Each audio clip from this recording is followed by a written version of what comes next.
అండి అందరికీ నమస్కారం. మన కార్తీక మాసంలో కార్తీక పురాణం చదువుకుంటున్నాం కదండి. 10 అధ్యాయాలు పూర్తయిన ఈరోజు 11వ అధ్యాయం పురాణ శ్రవణ మహత్యం. కార్తీక మాసంలో జనార్దనుని అవిసి పూలతో పూజించినట్లయితే పాపాలన్నీ నశించిపోతాయి. అంతేకాకుండా ఆ విధంగా పూజించిన వాడు చంద్రయాన వ్రత ఫలాన్ని పొందుతాడు. అచ్యుతుణ్ణి గరికపోచలతే దర్పాల కొనలతోనూ పూజించినట్లయితే వాని సూక్ష్మ శరీరం నశించి పరమపదాన్ని పొందుతాడు. భక్తితో శ్రీ మహావిష్ణువు అనేక రంగుల వస్త్రాలలో పూజించినట్లయితే అతడు ఉత్తమ ఫలాన్ని పొందుతాడు. కార్తీక మాసంలో స్నానమాచరించి దీపతోరణంతో అర్పించినను పురాణాన్ని వినిపించినప్పటికీ అటువంటి వారి కలుషాలు కరిగిపోతాయి. ఇందుకు సంబంధించిన ఒక ఇతిహాసం ఉంది. ఈ కథ పాతకాల్ని బోకార్చి ఆశ్చర్యం కలిగే విధంగా ఆరోగ్యాలు పెంపొందిస్తుంది. ఒకానొక నాడు కళింగ దేశంలో మందారుడనే బ్రాహ్మణుడు ఉండేవాడు. అతని అదృష్టం వల్ల శుభలక్షణాలు ప్రతిభక్తి గల సుశీల అతని భార్య అయింది. మందరుడు వహిత కర్మలైన స్థాన సంధ్యాస్నాలు వదిలిపెట్టి సేవకావత్తి స్వీకరించాడు. అతనికి జీవనోపాయం కూడా తెలియకపోయింది.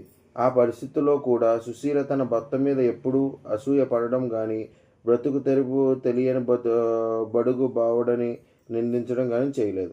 ఆ బ్రాహ్మణుడు సేనకావృత్తి చేయలేక బ్రతికే త్రోవ తెలియక ఒక కత్తిని చేత్తో పట్టుకుని అడవికి పోయి దారులు అడ్డగించి ధనాన్ని అపహరించేవాడు.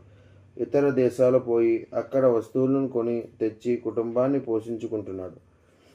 మందరుడు ఒకనాడు అడవిలో బాటసారి అయిన ఒక బ్రాహ్మణుని పట్టుకొని వానిని ఒక వరి చెట్టు కట్టివేసి అతని వద్దనున్న ధనాన్ని లాగి కొన్నాడు. ఇది చూస్తున్న దుర్మార్గుడైన ఓ బోయవాడు కత్తితో ఇద్దరిని చంపి ఆ ధనాన్ని తాను తీసుకున్నాడు. ఇంతలో గృహలో నిద్రిస్తున్న పులి ఒకటి గృహలోంచి వెలుపలకు వచ్చి ఆ బోయవాడి మీద పడింది. బోయవాడు కోపంతో ఆ మృగాన్ని చంపి తాను కూడా ఆ పులి వల్లనే చనిపోయాడు. ఈ విధంగా బ్రాహ్మణుడు ఇద్దరు ఒక అంక బోయవాడు పులి ఒక పక్క చనిపోవడం.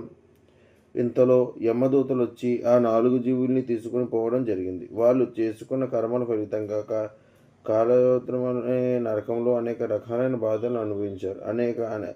అనేక పాపాలతో కూడి దుఃఖాధిపుతులై ఉన్న ఆ బ్రాహ్మణుని ఆ మహాభయతిని కలిగించింది. కారు చీకట్లలో కూడినది, కలకలా కాగుతూ ఉన్న రక్తంతో నిండి క్రిమి కీటకాలతో కూడినదియును ఆ మేధ్యభరితమను అయిన ఆ కూపంలో యమబూటలు తోసివేశారు.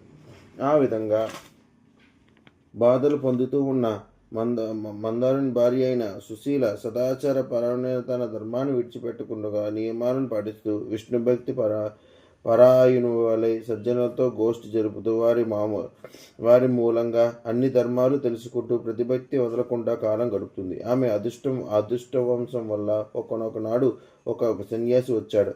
అతడు సర్వదా విష్ణువునే భుజిస్తూ విష్ణు భక్తి వల్ల శరీరం పులకింతగా శ్రీమన్నారాయణ నామస్వరం పూర్వకంగా నృత్యం చేస్తూ విష్ణుభక్తి అనే అమృతాన్ని గురుతూ సకల ప్రాణలయందు మాధవుని చూస్తూ కన్నుతో ఆనంద బాష్పాలు రాలుస్తూ తనవంతం పొందుతూ ఉండేవాడు.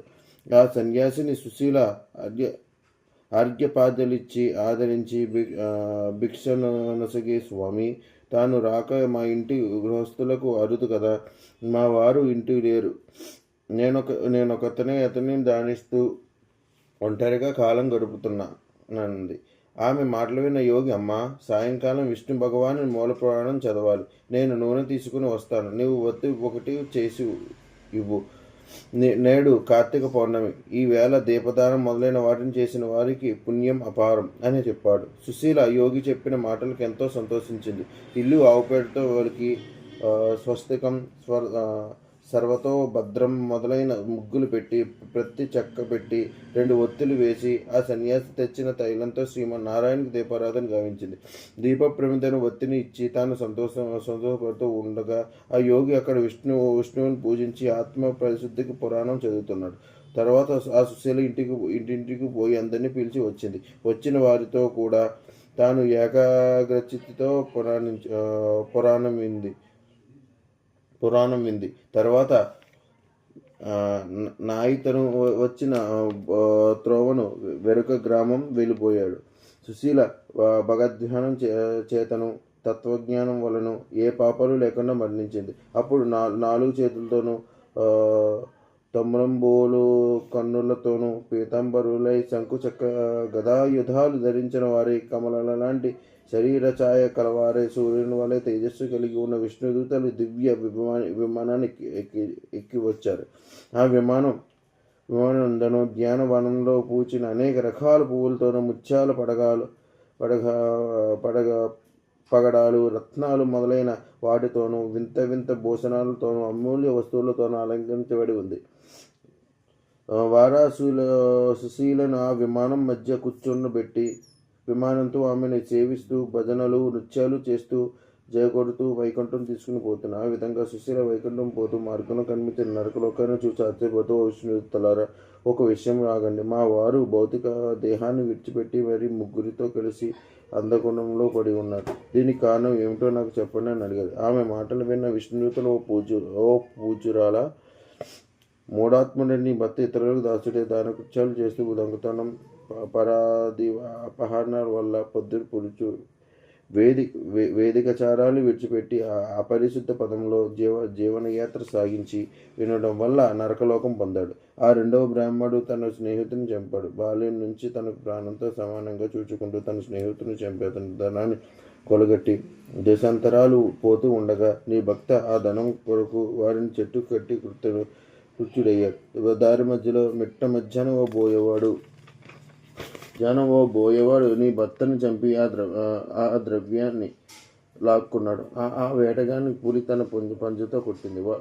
వాడు పులిని చంపాడు. పులి చేతున్న దెబ్బ బాధతో వాడును మరణించాడు. బోయేవాడు బ్రహ్మహత్య చేసి ఉండడం వల్ల నరకంలో ఉన్నాడు. ఆ పులి అంతకు పూర్వజన్మలో ద్రవిడ దేశంలో బ్రాహ్మణుడు.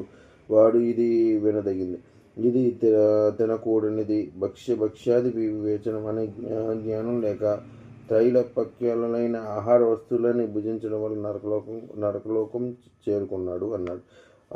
అప్పుడు ఆమె వారికి విధంగా నరకం నుండి విముక్తి కలుగుతుందని అడిగింది.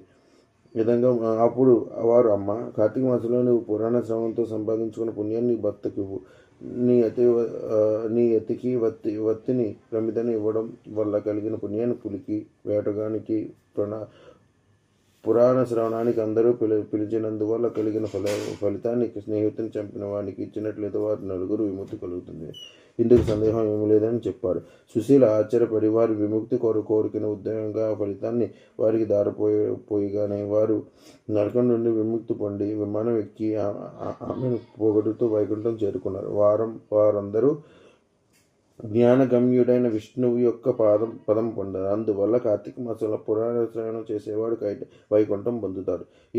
ఈ దివ్యమైన చరిత్ర విన్నవారికి ఘనమైన కాయిక, వాచిక, మానసికాలుగా సంపాదించుకున్న పాపాలన్నీ వెంటనే నశించిపోతాయి.